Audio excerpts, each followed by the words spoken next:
ወይኔልሽ ካሌብና ትሁት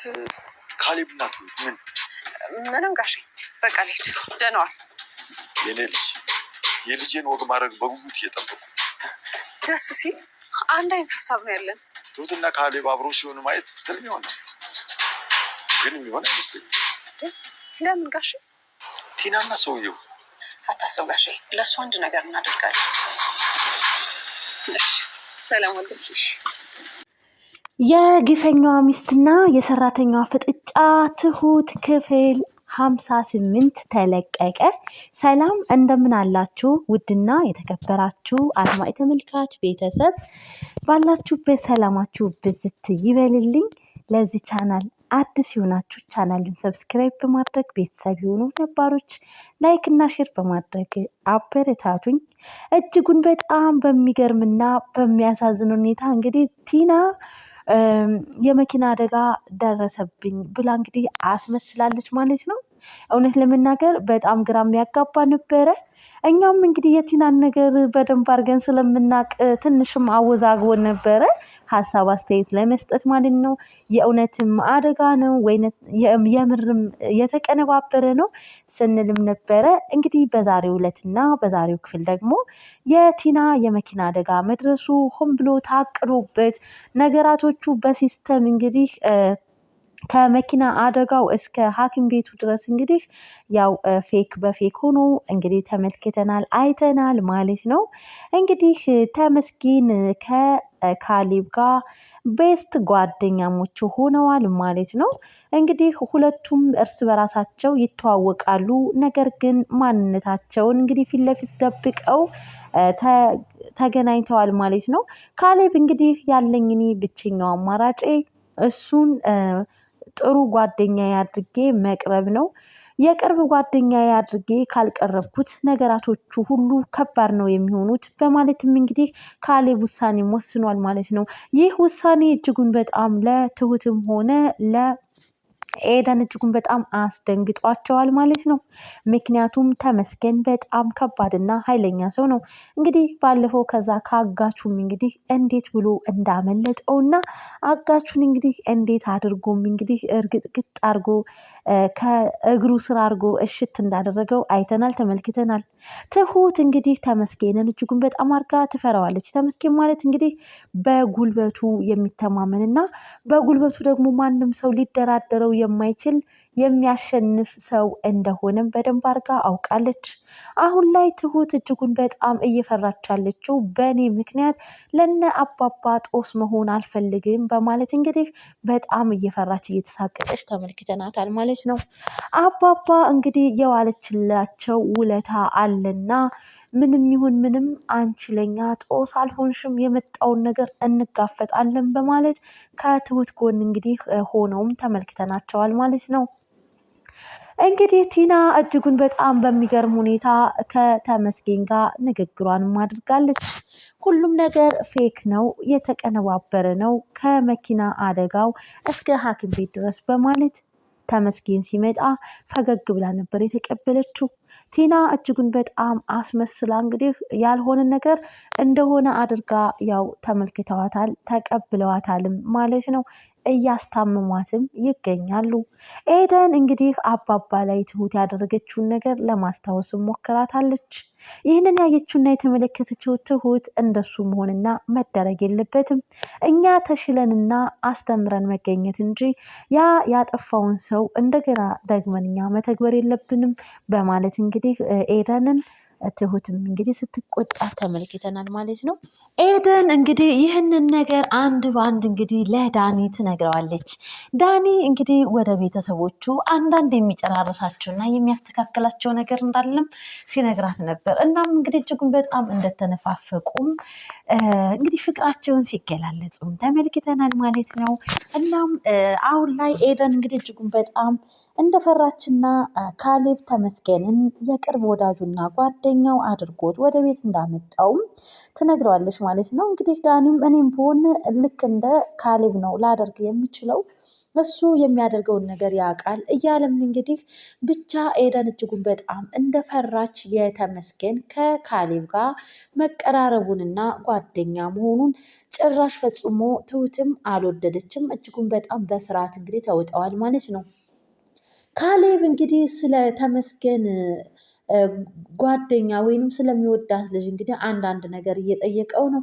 ተመስገን ምንም ነገር ሳይዋሽ እንግዲህ እያንዳንዱን ነገር እንግዲህ እናንተ ቤት ያለችው ትሁት ነች የኔ የምወዳት የማፈቅራት የኔና የኔ ብቻ የምትሆነው ማለት እንጂ የቀረው ሁሉንም አንድ ባንድ ነግሮታል።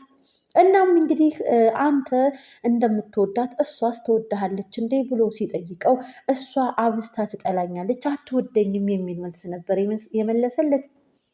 ካሌብም እንግዲህ እንዴት ነው ታዲያ የማይወድህን ሰው የራስህ ማድረግ የምትፈልገው በማለትም ጥያቄ በጥያቄ ሲደራረቡበት እንግዲህ ተመስገን ስልችት እስኪለው ድረስ እንግዲህ ያው መልስ መልሶለታል ማለት ነው። እናም እንግዲህ አሁን የት ነው የምትኖረው ሲለው እንግዲህ ያለችበትንም ሁሉንም ቦታ እንግዲህ ከብዙ ድካምና ከብዙ ጊዜያት በኋላ አሁን ላይ የት እንደምትኖርና የት እንዳለች እዚሁ በአዲስ አበባ እንደምትኖርም በደንብ አድርጎ ነግሮታል። ይዣት እሄዳለሁ በቅርብ በማለትም ለካሌብ ነግሮታል። ካሌብም እንግዲህ ተመስገንን የቅርብ ወዳጁና ጓደኛው ማድረግ የፈለገው ተመስገን የሚያስበውን ነገር አንድ ባንድ ማወቅም ስለፈለገ ነው። ማወቅ የሚፈልገውንም ነገር እንግዲህ በደንብ አድርጎ በኮንፊደንስ እንግዲህ ተመስገን ለካሌብም ነግሮታል ማለት ነው። ነገሩ በጣም ከበድ ይላል። ይህንን ነገር እንግዲህ ትሁትም አልወደደችም። ምንም አይነት ነገር ቢፈጠርብኝ እዙ እኔኑና እኔኑ ብቻ በሚል አባባልና ካሌብ ላይ ምንም አይነት ነገር እንዲደርስባቸው አትፈልግም። ነገር ግን ነገሩ ከበድ የሚል ነው። መጨረሻቸውስ ምን ይሆን? በጣም እጅጉን በጣም ልብ አንጠልጣይ የሆነ ድራማ ነው ማለት ነው። በሌላ በኩል ትሁት ከእህቷ ጋር እያወራች ካሌብ ይወድሻል ወይስ አይወድሽም? ታፈቅሪዋለሽ ወይስ አታፈቅሪውም? እያሉ እንግዲህ ኤደንም ሆነች እህቷን በስልክ እንግዲህ ጥያቄዋቸውን እያጣደፏት ነው። ካሌብ በጣም ነው የሚወዳት፣ ትሁትም ካሌብን ትወደዋለች። ነገር ግን ያው ካሌብ ባለትዳር ነው። ያው በ80 ያገባት በህጋዊ ያገባት ሚስቱ እንግዲህ አለችና ቲና አሁን ላይ ያለነሱ ቻይልንጅ ነው። እናም እንግዲህ አባባም ሲጠይቁት ነበረ እኔ ልጄ አንተ እኮ ልጄ ነህ፣ በደንብ አድርጌ ጠንቅቄ ነው የማውቅህ፣ ትሁትን ታፈቅራታለህ በማለትም እንግዲህ አይኑ እስከሚቁለጨለጭ ድረስ እንግዲህ ሲያፋጥጡትም ነበረ። ካሌብም እንግዲህ ኧረ እኔ በጭራሽ እያለ እንደ እህቴ እኮ ነው የማያት ሲሉም ነበረ። ለማንኛውም ልትታደጋት ይገባል ከማንኛውም ነገር በማለት እንግዲህ በደንብ አድርገው አባባ አስጠንቅቀውታል። ከሁሉም ነገር ታድገህ የራስህ ማድረግ አለብህ በማለትም እንግዲህ አባባ ለካሌብ ትልቅ ማስጠንቀቂያ ሰጥተውታል ማለት ነው። ኤደን እንግዲህ ለትሁትም እንግዲህ በደንብ አርጋ አፋጣም ስትጠይቃት ነበረ። ትሁቴ ካሌብን ታፈቅሪዋለሽ እንዴ እያለችም እንግዲህ በተደጋጋሚ ከበፊትም ጀምረው ያው ሲጠይቋት ነበረ። እነሱ እንግዲህ አሁን ላይ ካሌብም ቢሆን ትሁቴን ይወዳታል፣ ትሁትም በጣም ነው የምትወደው የምታፈቅረው። ነገር ግን ያው እንዲህ በይፋ አፈቅረዋለሁኝ እወደዋለሁ አላለችም። ትሁትም ካሌብም እንደዛው ማለት ነው። ነገር ግን በጣም እንደሚዋደዱ ሁሉም ደርሰውባቸውና አውቀዋል። ለዛም ቢጠይቋቸው ነገር ግን አሁን ላይ ምላሻቸው እሷም እንደ ወንድሜ ካሌብም እንደ እህቴ ስለማያት ነው በሚል ነው የሚመልሱት ማለት ነው። ቲና እንግዲህ ሁሉን ነገር በምታየው አንዳንድ ነገሮችን እጅጉን በጣም እየተናደደችና እየተበሳጨችም ተመልክተናታል።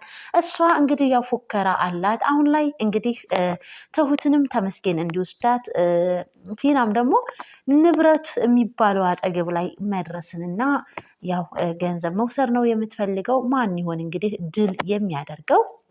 ተመስገን ነው ወይንስ እነ ካሌብ እነ ትሁት ናቸው?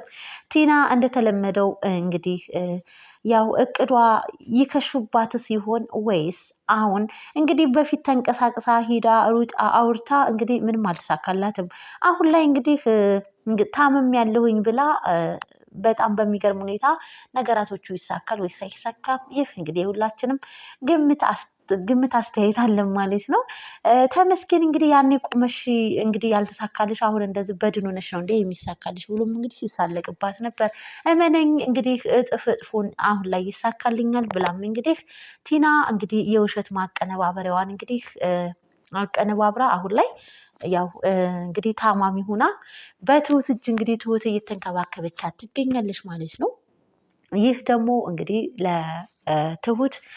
ትሁት እንግዲህ አሁን ላይ ጥሩ የሆነ ለቲና ጥሩ አመለካከት ነው ያላት። ትሁት በጣም ጥሩ ልብ ያላት ሰው ነች። እንግዲህ ምክንያቱም ቲና ለትሁት የምታደርጋት ነገር እጅጉን በጣም ያስጠላል፣ ያናድዳልም፣ ያበሳጫልም። ነገር ግን አሁን ላይ ትሁቴ ለእሷ የምታደርግላት ትሬት እጅጉን በጣም አሪፍ እንክብካቤ ነው። እንግዲህ ቤተሰብ እየተንከባከባት ይገኛል ማለት ነው። እሷ ምንም አታውቅም። ነገር ግን አሁን ላይ እንግዲህ በጣም ካሌብና ትሁት ተጠጋግተው ተቀራርበው በሚያወሩበት ሰዓት እጅጉን በጣም እየተናደደች እና እየተበሳጨችም ተመልክተናታል። እናም እንግዲህ በጣም በሚገርም ሁኔታ አባባስ እንግዲህ ትሁት ቲናን ደርሰውባት ይሆን? ምክንያቱም እንግዲህ ወደ እሷ ክላስ እየሄዱ ሳለ እሷም እንግዲህ እየተንቀሳቀሰች እና ስልክ እያወራችም ነበረ። በዛ አጋጣሚ እንግዲህ አባባ ወደ እሷ ክላስ እየሄዱ ሳለ ስልክ ተደውሎላቸው ነው የተመለሱት። አምልጣ ሲሆን እስከ መቼስ ነው እንደዚህ ድብብቆሽ የምትጫወተው የሚለውንም ነገር እንግዲህ አብረን